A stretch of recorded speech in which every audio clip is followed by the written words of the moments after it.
ஒரு சமுதாயமாக இருக்கட்டும், ஒரு ஏக்கமாக இருக்கட்டும், ஒரு குடும்பமாக இருக்கட்டும், ஏன் 2 நண்பர்களாக இருந்தால் கூட அவர்களுக்கு மத்தியில் யாராச்சும் ஒருத்தர் புறம் பேசி இழுத்துரைத்து பேசிட்டாங்கன்னு வச்சிங்களேன், அதை நம்பி விட்டார் என்று சொன்னால் அங்கே அப்படியே குழப்பம் ஏற்பட்டு நிம்மதி இல்லாத ஒரு வாழ்க்கை சூழ்நிலை ஏற்பட்டு விடுகின்றது. எனவே தான் நபி ஸல்லல்லாஹு அலைஹி வஸல்லம் கடினமான முறையில் எச்சரிக்கின்றார்கள்.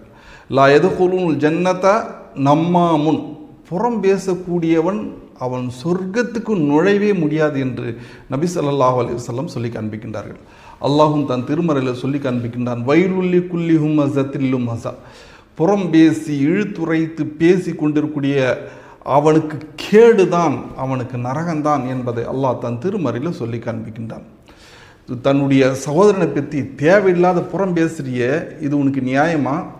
அக்குல் அல் அஹ்ம அஹி மைத்தன், ஏன்னா அவன் செத்து போன தன்னுடைய சகோதரனுடைய இறந்த மாமிசத்தை சாப்பிட்றதுக்கு நீ விரும்புவியா? இப்போ கரித்துமு வெறுக்க மாட்டியா? அது போல தான் இது அப்படின்னு அல்லாஹ் இன்னொரு இடத்துல தெளிவாக சொல்லி காண்பிக்கின்றான்.